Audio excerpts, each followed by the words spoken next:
So now, as we had seen the different procedure characteristics, we have seen accuracy, which is nearness to true value, then the precision or precision, it means like precision means there are two ways. That one is that repeatability. So when you are repeating the same. Intermediate precision, when you are doing it or taking it in between, and then again intermediate or intermediate day precision, we can say that is different. So here you can see the specificity again.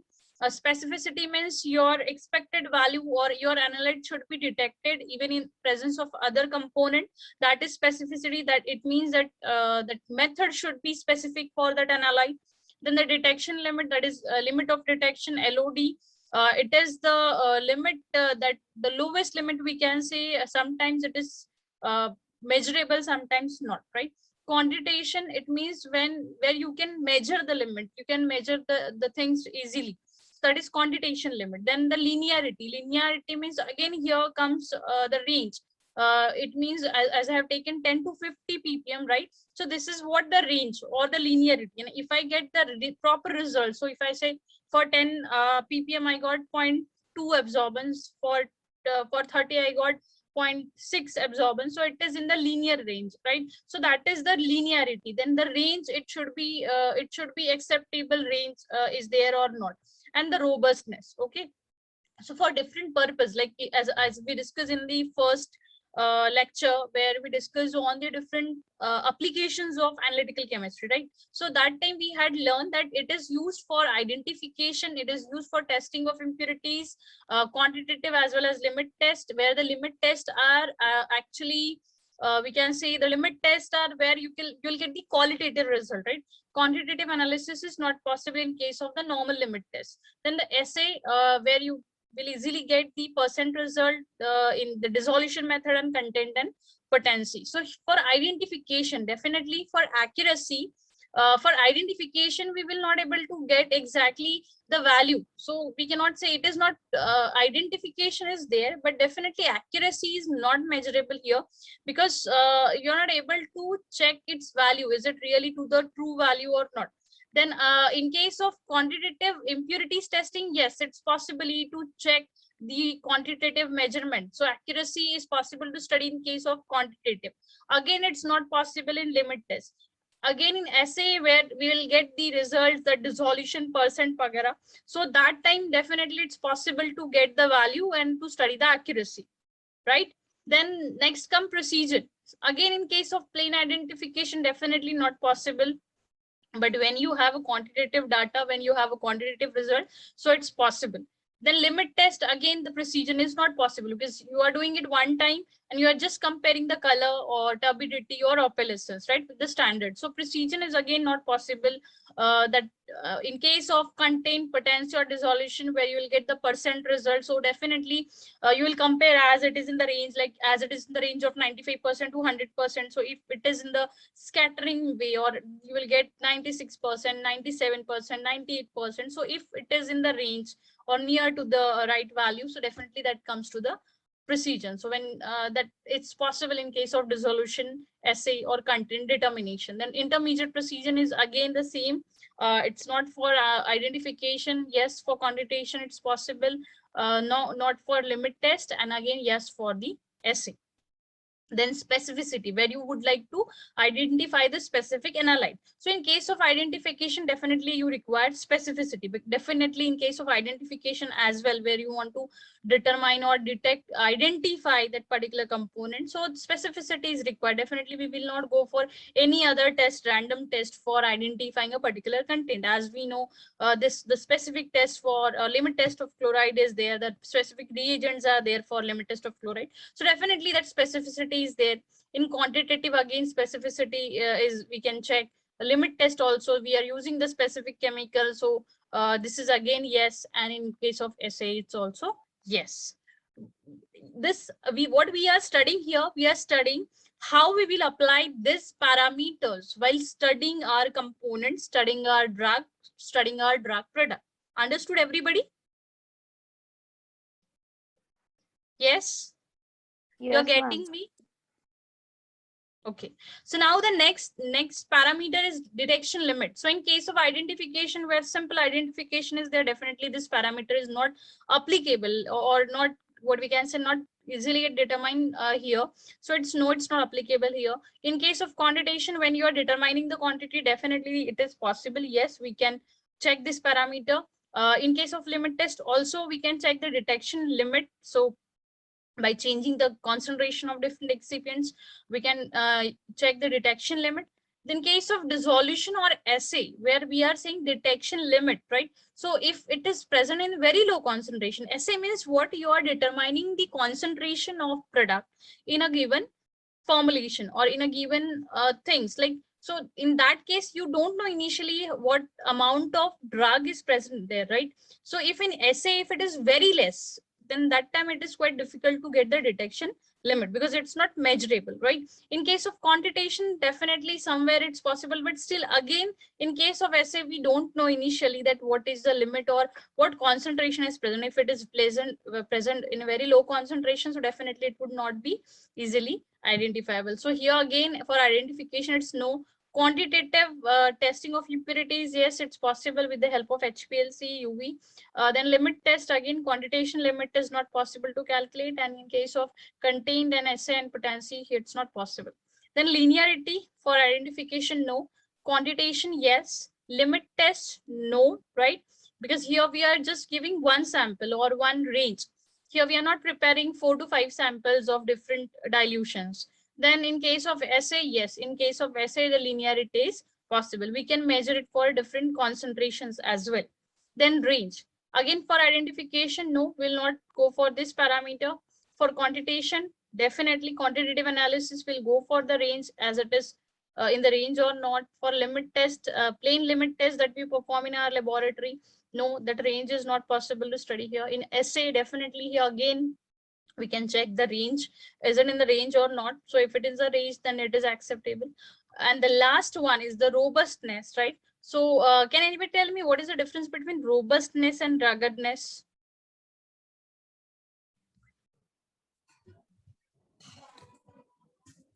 Ma'am, in robustness, when one parameter like flow rate and temperature is remain change and other remains constant, then the change in actual value um, is happen in a trend or in a specific interval. It is a robustness, and ruggedness is the property in which we perform the practical or experiment or test in different laboratory. So variation is there. It is ruggedness. Okay. Any other answer from anybody else? Ma'am, Yeah. robustness is a capacity to remain unaffected by a small or variation of deliberate things, and ruggedness is the difference in lab or in by difference in analyst and all. Right. So this type of question generally asked in industry, that what is the difference between ruggedness and robustness? And even you can see here, ruggedness option is not mentioned here, but this ruggedness is mentioned, robustness is mentioned, right? So as per ICH or as per the guidelines given, they generally ask for this major parameters. Ruggedness is one of the parameter, but it's not mentioned as specific one in case of guidelines. So here you can say robustness, where you are changing a small things, by changing a temperature, when you're changing small quantity of product or small quantity of reagent. So you have to check. So again, in this case, identification, it's not possible, not applicable. For quantitative, yes, here even a small change can affect the results or not, that we can check here. Again, for limit test, if you change a small thing, it will not going to affect the major thing. Definitely it will decrease the color or the intensity, or it will decrease the turbidity or opalescence, but definitely would not going to affect more, right? And then the essay is like here again, that even a small change will affect your percent result. So if you know, like most of the cases, we want 99 to 100% range, right? So in that case, even a small thing or small change will affect the things. Fine. So this is actually the analytical procedure characteristics or parameters we apply in the HPLC to study the validation. So we have already seen specificity. It is the ability to assess the unequivocally the analyte in presence of component which may be expected to be present. This is specificity. Then accuracy is the analytical procedure that gives us a value that meets or near to the true value, that is trueness, right? As it is mentioned in the reference. So we generally compare it with the reference. In precision, that closeness to the agreement or degree of scatter between the series of measurements obtained from multiple sampling, right, and of the same homogeneous sample under the prescribed condition. So here again, their precision is of 3 levels: repeatability, intermediate precision, and reproducibility. Here precision should be investigated using a homogeneous authentic sample, and however it is not possible to obtain a homogeneous sample, it may be investigated using artificially prepared sample or sample solution.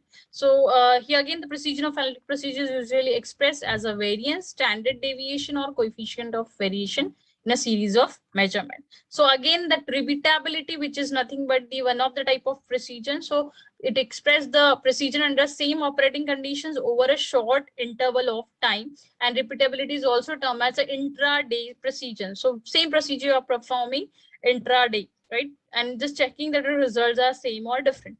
Intermediate precision is within the laboratory, right? On a different day, different analyst, different equipment. So this precision part actually, but here we are specifically focusing on precision, although we have a different day, different analyst, or different equipment. So reproducibility is expressed the precision between laboratories, right? So definitely if you're performing 2 different laboratories, so is it given the same results or not? So that is reproducibility. So we can say these are the 3 precision parameters we see. Then detection limit, it's the lowest amount of analyte in the sample that we generally detect. Sometimes it gives a quantitative determination, sometimes not. Then quantitation limit, the quantitation limit of individual analyte procedure is lowest amount of analyte in a sample which can be quantitatively determined, right? So in that case, with suitable precision and accuracy, so that is quantitation limit. Then the linearity of an analytical procedure is ability in a given range to obtain a test result. So it's directly proportional to the concentration of analyte. So definitely when you are taking 10, 20, 30, 40, 50 ppm, so we're going to check the absorbance, or in case of HPLC, we're going to check the area under curve of chromatogram, right? So is it linearly increasing or not? Then the range, here the interval between the upper and lower concentration of analyte in the sample. So it is actually an interval between the 2 samples that is called as a range. Okay, so it has to be demonstrated that the analytical procedure has suitable level of precision, accuracy, and linearity. So this is what the 2, like if I say 10 and 20, so the range is what? 10 ppm. If I'm saying 10, 20, 40, 60, so the range is 20 ppm. You're getting me? The interval between the upper and lower concentration. So that is the range. Then robustness. The robustness of an analytical procedure is measured of its capacity to remain unaffected by small but deliberate variations in the method. So these are all the parameters that we have to check in the analytical method validation. Now, what is the objective of validation? So here the chromatography is the most widely used laboratory technique, which is used for separation, identification, and quantification of component of liquid and gaseous mixtures. So here the solid mixtures are also analyzed by first converting them into the liquid or gaseous states using sample preparation technique. So generally in HPLC, we have to convert solid mixtures to the liquid form or a gaseous state to carry out the further HPLC process. Now the principle, it's that HPLC is used for separation technique. It's utilizing differences in distribution of component of 2 phases called stationary phase and mobile phase. Then stationary phase designates a thin layer created on a surface of fine particles, that is silica particles, and a mobile phase designated the liquid flowing over the particles. So these are the organic solvents, are the liquids generally we use, or in pharmaceuticals we generally go for buffers and the ratio of mobile phase, right? Then under a certain dynamic conditions, each component in sample has a different distribution equilibrium depending on the solubility in the phase and or a molecular size. So how the separation occurs? So because of the differences in the solubility of the solute in the mobile phase or molecular size, they generally separates or retains on the stationary phase and then separate out or goes to the through the mobile phase. So as a result, the components move at a different speed over the stationary phase and thereby separated from each other. So this is the basic principle of HPLC. So here the calibration includes specifically the demonstration that a particular instrument or device produce result within specified limit by comparison with those produced by the reference or traceable standard or appropriate range of measurement. So calibration means here you are actually initially taking the results from the same and checking it or comparing or producing as of the reference that is mentioned, right? So you have to calibrate each and every instrument before using in the pharmaceutical production. So here you can see for calibration of HPLC parameters, we generally check that flow rate accuracy. So as we discussed in a previous lecture as well, that we generally set the flow rate 1 ml per minute. So we check the flow rate accuracy. So if it is changing, so is it affecting the chromatogram or not? So again, the injector accuracy. So injector accuracy, what is the required volume or what is the volume injected to the HPLC? Yes. How much quantity of sample we generally inject to HPLC? Yes, anybody?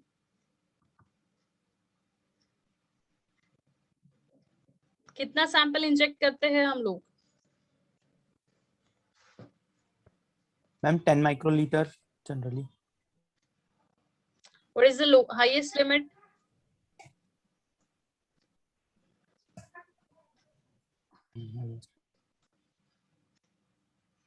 It is 20 microliter, right? So the loop is of 20 microliter. You can give the 20 microliter of injection. So every time you have to check that actually it is going through the column or not. So that injector accuracy we have to check. Wavelength accuracy, as I have told you here, generally the assisted detector is UV, right? Or PDA detector. So you have to check is it giving absorbance at same wavelength every time for all the samples or that the mentioned samples. Then injector linearity. So every time when you're putting the injection into the injector wall, so as it is taking the same volume every time or not. Then system precision. When you are using the system, so as it is showing the same result or same way of performance every time, that you have to check the system precision. Then detectors linearity, as it is giving the same result for increasing concentration or not. Then the column oven temperature accuracy, if you have placed your column into the temperature probe or temperature box, so which is that oven, we can say, is it maintaining the temperature, required temperature? So that thing we generally calibrate before going for analytical method validation of any of the drug or drug product. Okay, so this is the calibration. Now, what are the type of detectors used in HPLC? So here this detector is very specific component for separation by column and also provides the required sensitivity. It has independent of any changes in mobile phase composition. Majority of applications require UV visible detection. Though detectors based on other detection techniques are also popular these days, right? As I have told you, PDA is also used at photodiode array detector. At our college, we have UV visible detector as well as photodiode array detector and even the fluorescence detector HPLC. Then these are the other detectors, that mass spectrophotometric detectors, refractive index detector, electrochemical detector, and light scattering detector. So these are the types of detectors associated with the HPLC. So here, as a part of conclusion, so in case of analytical methods, these methods are utilized to generate result about the characteristics of drug-related sample. It is essential that the results are trustworthy. So that's why you have to do it multiple times and confirm it through all the parameters. They may be utilized as a basic for decision relating to administering drug to the patient, because it's very important.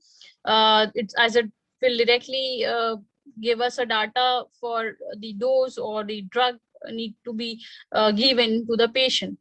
Then analytical method validation requires during drug development and manufacturing. These analytical methods are fit for their intended purpose. So what is the purpose? Like in a previous presentation we had seen, it was specifically for identifying the drug degradant, right? So today we will see to identify in dissolution method, right, for an assay. So this is the one, as it is satisfying its intended purpose or not, that you need to confirm. Then to comply with requirements of GMP, pharmaceutical industry should have an overall validation policy which documents how validation will be performed. So you need to prepare that validation document, and you have to keep it, and you have to follow all the GMP guidelines for the same.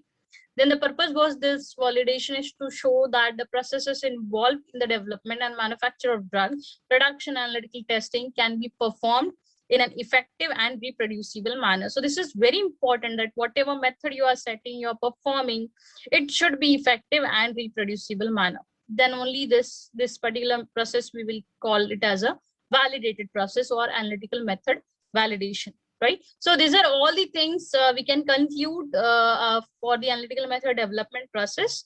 And this is what all about the analytical method validation. Thank you. Here actually we end.